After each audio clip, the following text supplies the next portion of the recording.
2024 बहुत लंबी लड़ाई है, बहुत बड़ी लड़ाई है। शायद हमारे अपने जो निजी जिंदगी है, जो रोजमर्रा की जिंदगी है, उस जिंदगी को बचाने की लड़ाई है। 2024 भी हमारा होगा और 2025 भी हमारा होगा। पूरे हिंदुस्तान में एक लौता नेता है, वो लालू प्रसाद है, जो हमेशा अड़िग रहता है, हमेशा खड़ा रहता है भाजपा के खिलाफ। हर धर्म के लोग, हर जाति के लोग, हर समुदाय के लोग जहाँ रहते हैं उस सरजमीन को टेढ़ागाछ की सरजमीन कहते हैं, टेढ़ागाछ कहते हैं। संगठन की ताकत सबसे बड़ी ताकत होती है।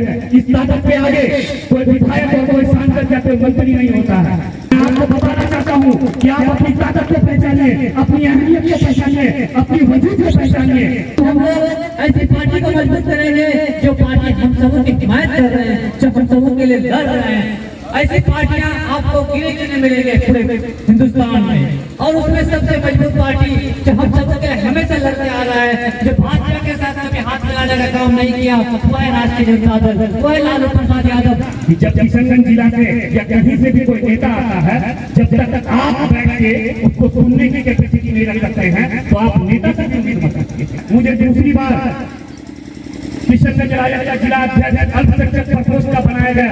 मैं माननीय प्रदेश अध्यक्ष महोदय डॉक्टर अनवर साहब का शुक्रगुजार हूँ, जिन्होंने मुझ पर भरोसा जताया, और साथ साथ शुक्रिया अदा करना चाहता हूँ माननीय अध्यक्ष राष्ट्रीय अध्यक्ष श्री लालू प्रसाद यादव और हमारे बिहार के भविष्य श्री तेजस्वी प्रसाद यादव जी का, जिन्होंने मुझ पर दोबारा भरोसा जताया और मुझे से इस बात को फिर से एक मौका दिया। मैं अरशद बाबू को बताना चाहता हूँ कि और मेहनत कीजिए, मेहनत की जरूरत है। लोग मिलेंगे आपको, मंजिल में ऐसे ऐसे लोग मिलेंगे आपको, ये हर जगह है। आप छोटी छोटी परेशानियां से आप मुझे अवगत करवाते हैं। मैं आपको बताना चाहूंगा कि आप अपने दम पे मजबूत होइए। जिस दिन आप कहते हैं कि लगातार आप कहते हैं कि सर ये मुद्दा है, ये परेशानी है, हमारा कोई साथ नहीं देता है, और स्थानीय लोग भी कहते हैं कि सर हमारे ये परेशानी है। मैं आप लोग से कहना चाहूंगा कि जब किशनगंज जिला से या कहीं से भी कोई नेता आता है, जब तक आप बैठ के उसको सुनने की कैपेसिटी नहीं रख सकते हैं, तो आप नेता से उम्मीद मत रखिए। बड़ा मेहरबानी आपके लिए किशनगंज से वक्त निकाल के लोग यहाँ आते हैं। यहाँ राज कोई बदल में नहीं है, लेकिन लोग आते हैं, इनको हम लोग अपना अंग, अपना हिस्सा मानते हैं। तो आपको भी जरूरी है कि ये सिर्फ आप लोग फॉर्मेलिटी मत समझिए। संगठन ऐसे मजबूत नहीं होता है। आप जब तक अपने पंचायत को मजबूत नहीं करिएगा, पंचायत के प्रखंड अध्यक्ष को मजबूत नहीं कीजिएगा, और प्रखंड अध्यक्ष और जिला अध्यक्ष तक मजबूत नहीं हो सकता है जब तक कोई प्रखंड मजबूत नहीं। तो मैं अरशद बाबू को कहना चाहूंगा कि अपने अंदर खाकसारी लाइए, अपने अंदर सिंप्लिसिटी लाइए, लोगों के बीच में जाइए, उनका समस्या सुनिए। ये मत समझिए कि क्या मुद्दा है। मैं सानेगर साहब को भी मुखातिब करना चाहूंगा कि बीते दिनों आपके साथ एक घटना हुई थी। मैं आपको भी कहना चाहूंगा कि पहले आप खुद मजबूत बनिए, आप पेन पेपर में आइए, आप राइटिंग में आइए। अगर कोई घटना कहीं घट रही है, आज आप के साथ घटिए, कल किसी और के साथ घटे। आप उस मुद्दे को उठाइए। अगर वो मुद्दा आपसे नहीं होता है, आप जिला में आइए। अगर जिला में मुझसे नहीं होता है, तो मैं अपने अध्यक्ष के पास, हमारे बहुत ही मजबूत अध्यक्ष जो हमें किशनगंज में मिले हैं, आप खाकसारी पैदा कीजिए, आप सिंप्लिसिटी, आप लोगों के बीच में जाइए, उनका दुख दर्द समझिए, अपने आप को एक सिंपल एक अच्छा कार्यकर्ता समझिए। मैं एक छोटे से उदाहरण देते हुए बोलूंगा कि हमारे बीच में आज राजद के जिला अध्यक्ष हैं। इनकी जीवनी को जानिए, इनके करीब आइए, आपको पता चलेगा कि आपने अपने जीवन में इन्होंने कितना संघर्ष किया है। साइकिल लेके इन्होंने कंपाउंडरी से अपने जीवन को शुरू किया था। आज पंचायत के सफर से, आज एक सरपंच से, अपने प्रमुख से अपने जीवन को सफर करते हुए, तय करते हुए जिला परिषद अध्यक्ष और विधायक बने। ये हमारा दुर्भाग्य है कि राजनीति कुछ चंद लोगों के कुछ गंदी नियत के सोच के राजनीति शिकार हुए और हमें परिणाम वो नहीं मिला। वरना ऐसा इंसान मुझे लगता है कि किशनगंज लोकसभा ही एक ऐसा बचा है और जो डिजर्व करता है। आप सीखिए, आप ये मत सोचिए कि मैं पंचायत अध्यक्ष हूँ, मैं प्रखंड अध्यक्ष हूँ, मैं प्रखंड महासचिव हूँ। आज अगर मुझे दूसरी बार जिला अध्यक्ष बनाया गया है, तो मैं भी ख्वाब रखता हूँ कि मैं एक दिन ऊपर जाऊंगा। आप लोग भी ख्वाब रखिए, ऐसे इंसान को देखिए, ऐसे इंसान को समझिए, ऐसे इंसान को पढ़िए जो आपके जीवन में संघर्ष के साथी हो। माननीय लालू प्रसाद यादव जी को आज सताया जा रहा है, तंग किया जा रहा है, लेकिन वो अपने विचार की लड़ाई लड़ रहे हैं। उन्होंने कभी अपने विचारों के साथ समझौता नहीं किया। कभी ये नहीं सोचा कि मेरा क्या होगा, मेरा परिणाम क्या होगा। आज देश के सांप्रदायिक लोग से, सांप्रदायिक सोच से, सांप्रदायिक पार्टी से वो लड़ाई लड़ रहे हैं। हमारे देश में आज कोई सुरक्षित नहीं है। मणिपुर में औरतों को, महिलाओं को, हमारी माँ बहनों को नंगा नचाया गया। ये हिंदुस्तान के नेता और हिंदुस्तान की मीडिया खामोश नहीं। लेकिन आज इजराइल में फिलिस्तीनियों के साथ जिस तरह से बर्बरता वहाँ किया जा रहा है, इनको वहाँ का दर्द दिखता है। हमारे देश की माँ बहनों और वहाँ के बच्चों को भूखमरी और उनका दर्द नहीं दिखता है। ये समझने की जरूरत है 2024 बहुत लंबी लड़ाई है, बहुत बड़ी लड़ाई है। शायद हमारे अपने जो निजी जिंदगी है, जो रोजमर्रा की जिंदगी है, उस जिंदगी को बचाने की लड़ाई है। इसलिए बच्चे मत। हमारे अभी आज के मंच संचालक जो हमारे जावेद प्रधान भाई कह रहे थे कि ये लड़ाई, ये जान में बचने की लड़ाई नहीं है, बात में बचने की नहीं। अगर जिंदा रहेंगे, अगर हमारा अधिकार हमारे पास रहेगा तो जिंदगी में बहुत लंबी मौका मिलेगा, हम लोग लड़ते रहेंगे। इसीलिए मैं आप लोगों से गुजारिश करने आया हूँ कि ये राजद भले ही एक प्रकोष्ठ का कार्यक्रम है, लेकिन राजद हम सब एक पेड़ के नीचे हैं।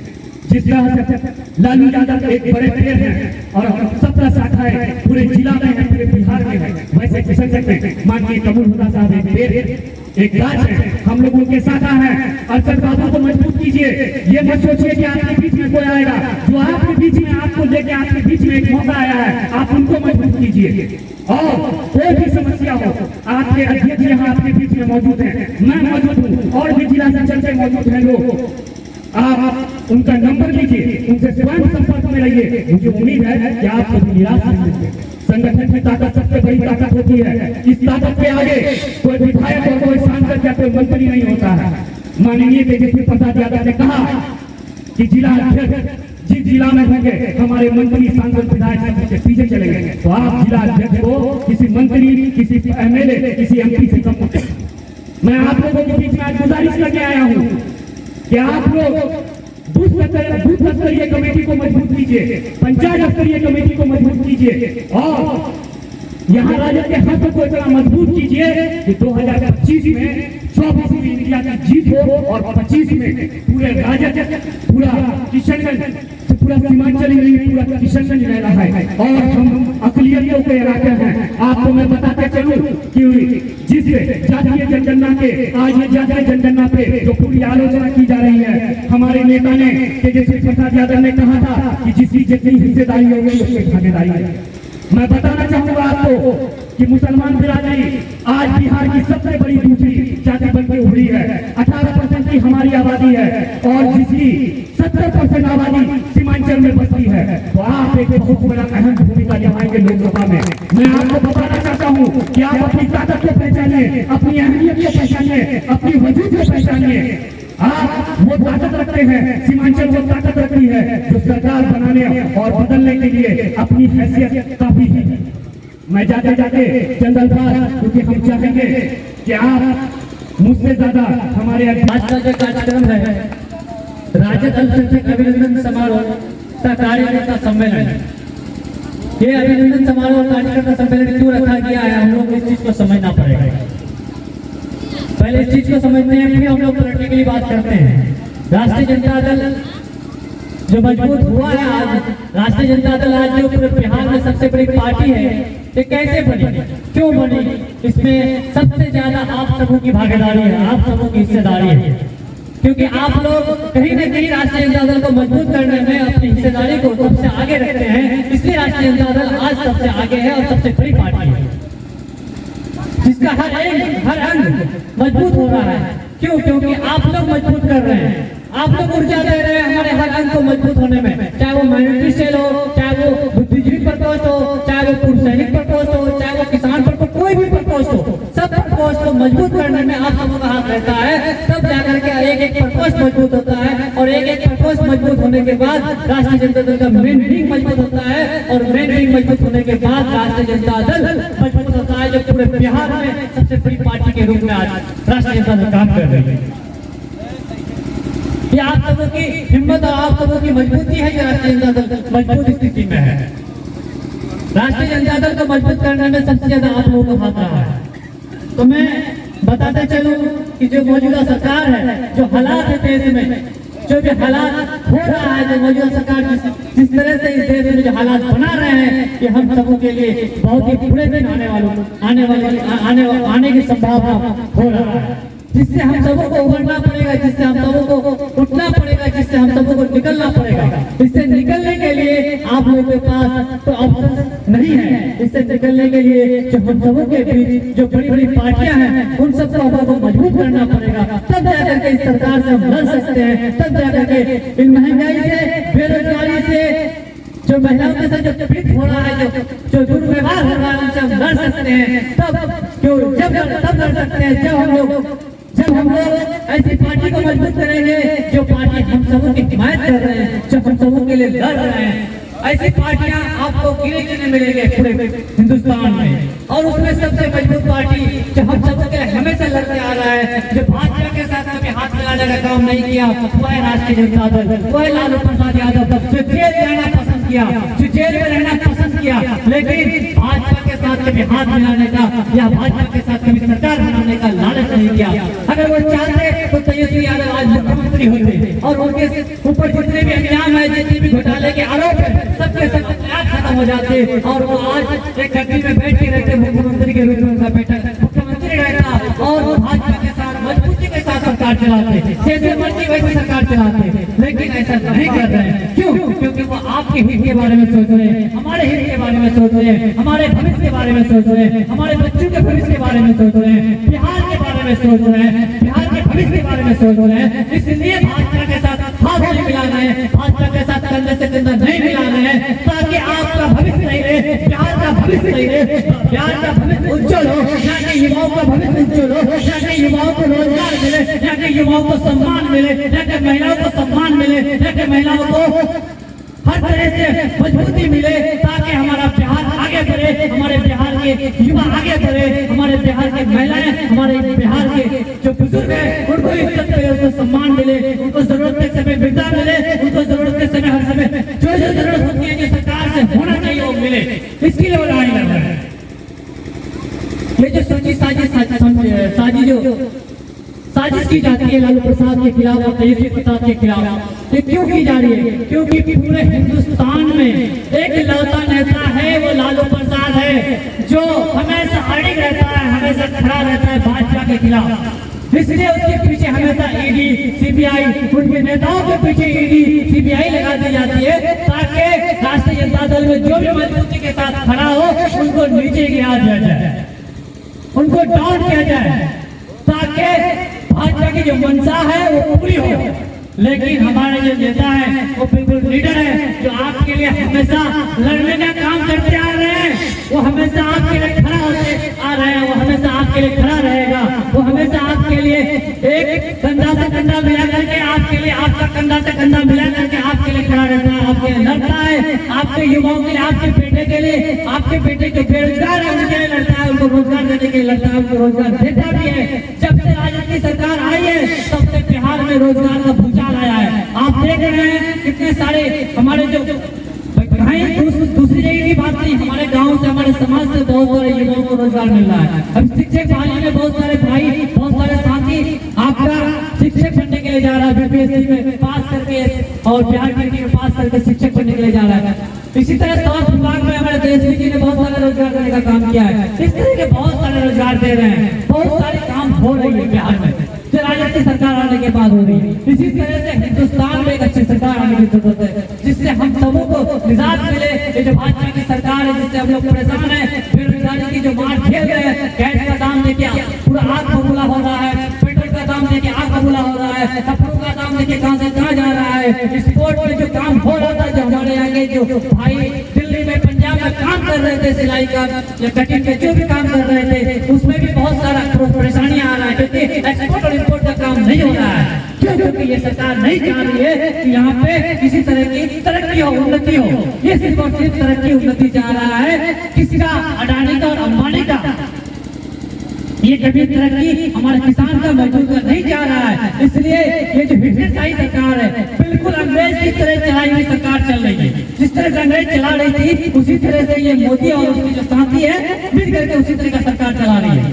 इसलिए हम लोगों को इस सरकार से निजात पाने के लिए मजबूती के साथ राष्ट्रीय जनता दल का साथ देना पड़ेगा। इसलिए आप सबों से गुजारिश है, रिक्वेस्ट है कि आप लोग हमारे जो भी साथी है जो यहाँ पे राजनीति के लिए काम कर रहे हैं उनको उनके साथ कंधे से कंधे मिलाकर के साथ दे, उनको जहाँ आप लोगों की जरूरत हो आप लोग उनका हिम्मत अफजाई करें। और यहाँ पे जितने भी साथी है, जितने भी लोग हैं, इन लोगों की कोई परेशानी हो तो राष्ट्रीय जनता दल की तरफ से इन लोगों की परेशानी को सुने, और आप लोगों से हल ना हो तो हमारे गार्जियन पूर्व विधायक कबूलदा साहब है उनके पास आए, हमारे भाई खान साहब है, हम लोग सबसे मिल करके उस परेशानी का हल करेंगे इंशाअल्लाह। आपको याद होगा 2014 का वो दिन याद होगा। आज जो देश के अंदर की लड़ाई है वो दो विचारधारा की लड़ाई है। एक विचारधारा सांप्रदायिक ताकत की है और एक विचारधारा सेकुलर ताकत का है, जिसका अगुवाई हमारे लालू प्रसाद यादव जी जो राष्ट्रीय अध्यक्ष है, तेजस्वी यादव जी जो बिहार के उप मुख्यमंत्री है, और नीतीश कुमार जी जो बिहार के मुख्यमंत्री है, इनके अगुवाई में जो इंडिया गठबंधन बना है, इस इंडिया गठबंधन जो सेकुलर विचारधारा का है उसकी अगुवाई करते हैं पूरे देश में, पूरे देश में उसकी अगुवाई करते हैं। और दूसरा विचारधारा वो सांप्रदायिक ताकत है जो ताकत देश के अंदर में सिर्फ डालो और राज करो। आपको याद होगा कि 2014 में ऊंचे कुर्सी पर बैठे हुए देश के प्रधानमंत्री नरेंद्र मोदी जी ने पूरे देश में घूम घूम करके आपसे हम सबसे वोट मांगने का काम किया था।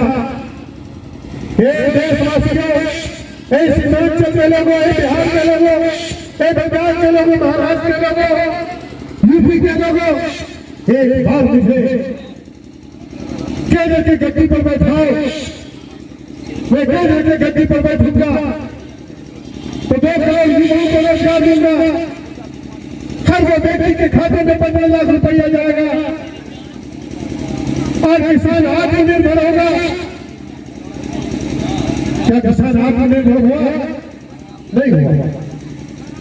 क्या हर आदमी के खाते में 15 लाख रुपया गया? नहीं गया। 2 करोड़ युवाओं को रोजगार मिला? नहीं मिला। ये लोग झूठे हैं, उसके बाद उसके साथ में घूम रहे हैं। जो भी साजी है उन्होंने कहा यह तो जुमला था। एक प्रधानमंत्री गद्दी पर बैठे हुए हैं, कोई भाषण देते हैं तो वो जुमला हो जाता है। 2014 से लेकर के अब 2023 आ गया है, अब जागने का समय आ गया है। अभी बिहार के अंदर में जातीय जनगणना हुआ, जिसके जनगणना को रोकने के लिए ये भारतीय जनता पार्टी के लोग, ये जो केंद्र में बैठी हुई सरकार है, इन लोगों ने बहुत प्रयास किया कि जातीय जनगणना को रोका जाए, लेकिन लालू प्रसाद यादव जी का अटल था, एक निष्ठा के साथ में बिहार के अंदर में आगे बढ़े थे कि जातीय जनगणना होकर के रहेगा, और वो जातीय जनगणना होकर रहा। अब आपके सामने में आंकड़ा आ गया है कि बिहार के अंदर में 18% आबादी मुसलमानों की है और 20% आबादी एससी का है, हरिजनों का है, और 14% आबादी यादवों का है। अब हमें पता चल गया देश के अंदर में, राज्य के अंदर में हमारी जो हिस्सेदारी है, हमारी जो भागीदारी होगी, हमें उतना ही हिस्सेदारी मिलेगा जितना हमारा भागीदारी होगा। अब हमें जागने की जरूरत है। ये 85% के लोग आज सत्ता से बाहर हैं और 15% के लोग केंद्र में बैठ करके शासन करते हैं। इसलिए जागने की जरूरत है। हमारी माँ बहनें यहाँ पर मौजूद हैं, हमारे हिंदू भाई भी हैं। मैं कहना चाहूंगा, मैं सबसे पहले हमारी हिंदू माँ बहनें यहाँ पर, हमारे हिंदू भाई भी मौजूद हैं, इस दुर्गा पूजा के पावन अवसर पर आज दुर्गा पूजा का 7 तारीख है। आज से पूजा शुरुआत हो गया है, ऐसे तो 5 तारीख से ही शुरू हो जाता है। इस पावन अवसर पर ये लोग यहाँ पर इस प्रोग्राम में आए हैं। मैं अग्रिम बधाई आप लोगों को दुर्गा पूजा का बहुत बहुत शुभकामना और बहुत बहुत मुबारकबाद देता हूँ। जागना होगा। बाबा साहेब भीमराव अम्बेडकर का संविधान, जिन्होंने संविधान में लिखा था कि हम सब बराबर है, इक्वल है, कोई भेदभाव नहीं है, कोई हिंदू मुस्लिम नहीं है, कोई सिख ईसाई नहीं है, सारे लोग एक कैटेगरी में हैं। और ये जो केंद्र में बैठे हुए सरकार है, ये भेदभाव करके बाबा साहेब भीमराव अम्बेडकर का संविधान को खत्म करना चाहता है। बाबा साहेब भीमराव अम्बेडकर का संविधान को मिटाना चाहता है, मनुस्मृति लागू करना चाहता है। ये मनुस्मृति लागू करना चाहता है। मैं कहना चाहता हूँ, हमारी माँ बहने बैठी हुई है, जागिए, अब जागने का समय आ गया है। 2024 में अगर नहीं जागिएगा तो कब जागिएगा? 2024 में जागिए, फिर 2025 में आपको जागना पड़ेगा। आप जागिए। ये जो 15% के लोग केंद्र में बैठ करके शासन करते हैं, अगर आप जाग जाइएगा तो देश के अंदर में जो 85% आज सत्ता से बाहर है, ये 85% के लोग केंद्र के सत्ता पर आएंगे और राज्य के सत्ता पर आएंगे। जरूरत है जागने की। बाबा साहेब भीमराव अम्बेडकर के संविधान को गांव-गांव तक पहुंचाने की जरूरत है कि बाबा साहेब भीमराव अम्बेडकर का जो संविधान है, इस संविधान को जो खत्म करना चाहता है और मनुस्मृति को लागू करना चाहता है, इस संविधान को बचाना होगा। संविधान कैसे बचेगा? जब हम जागेंगे। गांव के एससी और एसटी के लोग जागेंगे। एक तरफ जब चुनाव आता है, ये भारतीय जनता पार्टी के लोग, आरएसएस के लोग, बजरंग दल के लोग हमारे हिंदू भाइयों को, हमारे हरिजन आदिवासी को, दलित महादलित को कहता है कि तुम हिंदू हो, तुम हमें वोट दो। चुनाव में ये लोग वोट देकर जिता देते हैं और गद्दी पर बैठ जाते हैं। तो कहता है कि तुम्हें मंदिर में नहीं जाने दिया जाएगा, तुम अछूत हो, तुम नीच जाति के हो। आज भी इसी बिहार के अंदर में ऐसे जगह है कि कहीं पर अगर हरिजन के लोग, दलित और महादलित के लोग कुआं से अगर पानी निकालते हैं तो वो लोग कहते हैं कि कुआं पवित्र हो गया, अब इसको गंगा जल से धोना पड़ेगा। क्या यही हमारा बाबा साहेब भीमराव अम्बेडकर का संविधान है? नहीं। बाबा साहेब भीमराव अम्बेडकर का संविधान है कि हर आदमी आपस में बैठ करके, एक साथ बैठ करके हम खा सकते हैं। लेकिन ये लोग आज भी छुआछूत मान करके एससी और एसटी के लोगों को, दलित और महादलित के लोगों को कुआं से पानी में भरने नहीं दिया जाता है। जब इलेक्शन का टाइम आता है, चुनाव का टाइम आता है, तो कहता है कि तुम हिंदू हो, तुम हमें कमल छाप पर वोट दो। और उसके बहकावे में हमारी माँ बहनें आ जाती है।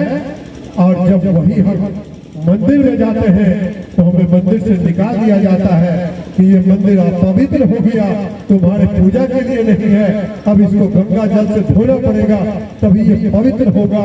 इसका मिसाल है कि देश के सबसे ऊंचे कुर्सी पर बैठे हुए रामनाथ कोविंद जी, जो देश के राष्ट्रपति थे, मंदिर में गए। मंदिर से जब निकले तो मंदिर में निकलने के बाद मंदिर को धोया गया और गंगा जल से उसको पवित्र किया गया। या यही देश का संविधान है? क्या यही हिंदुस्तान का संविधान है? क्या यही बाबा साहेब भीमराव अम्बेडकर का संविधान है? नहीं। ये लोग बाबा साहेब भीमराव अम्बेडकर के संविधान को मिसमार करना चाहते हैं, खत्म करना चाहते हैं, मनुस्मृति के संविधान को लाना चाहते हैं।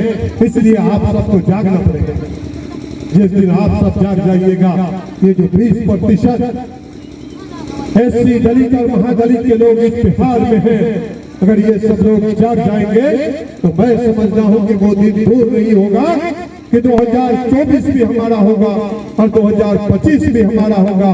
2025 में ये पूरे बिहार के लोग माननीय तेजस्वी यादव जी उप मुख्यमंत्री है जिनको लोग देखना चाहते हैं कि बिहार के मुख्यमंत्री के गद्दी पर बैठे अगर आप सब जाग जाएंगे तो मैं समझता हूँ कि हम अपनी जान की दुश्मन को अपनी जान कहते हैं। हम अपनी जान के दुश्मन को अपनी जान कहते हैं। मोहब्बत की इसी मिट्टी को हिंदुस्तान कहते हैं। गंगा जमुनी की तहजीब जहां फूली फली, जहां बड़ी हुई, उस हिंदुस्तान का ताज जो पूरा हिंदुस्तान का है, हर एक हिस्सा, हर एक खिता तो अगर मिलाकर जोड़ा जाए जिसको हिंदुस्तान कहते हैं, तो वैसी सरजमीन अगर आपको देखने को नसीब होगी तो वो किशनगंज की धरती है। किशनगंज जिला जहाँ हर कौम आबाद है, हर धर्म आबाद है, हर जाति के लोग, हर समुदाय के लोग, हर पंथ के लोग जहाँ रहते हैं, उस धरती को किशनगंज की धरती कहते हैं। और किशनगंज की धरती पर एक हिस्सा ऐसा है जहाँ हर धर्म के लोग, हर जाति के लोग, हर समुदाय के लोग जहाँ रहते हैं, उस सरजमीन को टेढ़ाघाट की सरजमीन कहते हैं, टेढ़ाघाट कहते हैं। मुझे प्यार खुशी है कि दशहरे के मौके पर दशहरे का पावन पर्व चल रहा है, दुर्गा पूजा चल रहा है, आज दुर्गा पूजा की अष्टमी है। इस मुबारक दिन के मौके पर भी आप यहाँ जमा है, पूजा पंडाल को छोड़ करके, बहुत बड़ी बात है। राजद परिवार का हिस्सा है आप। हमारी माँ बहनें अपना घर द्वार छोड़कर, चूल्हा चौकी छोड़कर यहाँ आई है हमारी बातों को सुनने के लिए, हमारे नेता के बातों को सुनने के लिए। हमारे नेता श्री लालू प्रसाद जी और राजीव और युवा यशस्वी नेता जो बिहार के उप मुख्यमंत्री श्री तेजस्वी यादव जी का जो विचार है वो जन जन तक कैसे पहुंचे, उसको कैसे जन जन तक पहुंचाए, कैसे घर घर तक पहुंचाए, इसको सुनने के लिए, इसको समझने के लिए आप यहाँ जमा है। मैं आपका दिल की गहराई से शुक्रिया अदा करता हूँ। भाषण तो होता रहेगा, बात चलती रहेगी, बातें होती रहेगी। नेता आए हैं हमारे सीनियर लीडर, उनकी बातों को आप सुनेंगे। उससे पहले एक सम्मान समारोह, स्वागत समारोह कर देना चाहता हूँ।